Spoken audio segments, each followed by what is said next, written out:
Deputetja e Partisë Demokratike Ina Zhupa ka folur në kuvend lidhur me protestat e qytetarëve, duke deklaruar se ata kërkojnë çdo ditë ndaljen e asaj që ajo e cilëson si sjellje e qeverisë dhe shkelje të interesit publik. Zhupa u shpreh se protestuesit po kërkojnë respektimin e kushtetutës dhe mbrojtjen e interesit publik, duke akuzuar qeverinë për, siç tha ajo, veprime që cënojnë këto parime.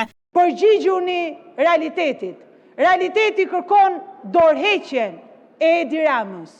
Realiteti kërkon një qeveri tranzitore. Realiteti kërkon një parlament që miraton shfuqizimin e ligjeve kundër interesit publik.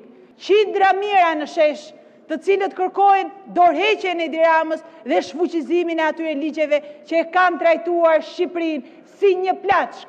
Çdo ditë më të vendosur, çdo ditë më të qartë në objektivat e tyre, çdo ditë janë atje për të kërkuar që kjo qeveri dhe kjo makutëri, kjo sjellje harbute duke shkel kushtetutën e Republikës Shqipërisë, duke shkel rregulloren e kuvendit, duke shkel interesin publik, duke shkel interesin e brezave të ardhshëm, e fëmijëve tanë të ndalojë, sepse do të shikoni atje në fakt portretin më signifikativ të protestave ndonjëherë në Shqipëri.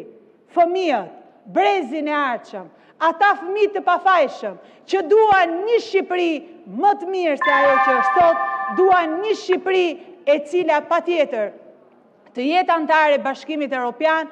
Kreu i grupit parlamentar të Partisë Socialiste, Taoland Balla, ju përgjigj deklaratës së deputetes Ina Zhupa për protestat që po zhvillohen prej ditësh në kryeqytet dhe më gjerë. Balla e quajti fjalimin e Zhupës si një fjalim flamingoje nga Temuja dhe bëri me dije se 4 ligjet e dërguara në kuvend nga opozita nuk do të pranohen dhe do të rrëzohen.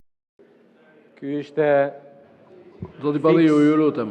Fiks një fjalim, një flamingo nga Temu. Edhe më pëlqen shumë që keni disa ditë që ju zogjt e bufit ju duket vetja si flamingo, ose më mirë keni filluar të silleni si flamingo, edhe pse me respektin më të madh kush ju ka komanduar ju, kush ju ka autorizuar, bëni zhurmë sa doni. Bëni zhurmë sa doni, shkoni edhe në protest po deshët, vidheni edhe protestën po deshët. Sa i përket 4 ligjeve që keni sjell, ne jemi kundra. Jemi kundra të 4 projekt ligjeve që keni sjell, do t'i rrëzojmë ato, sepse jemi votuar për ta zhvilluar Shqipërinë. Ne jemi pro investimit. Investimi do të bëhet. Shqipëria nuk e ka luksin të humbi 4 miliard. Por një protest që thirret Sali Berisha në burg, edhe ju, patyshim.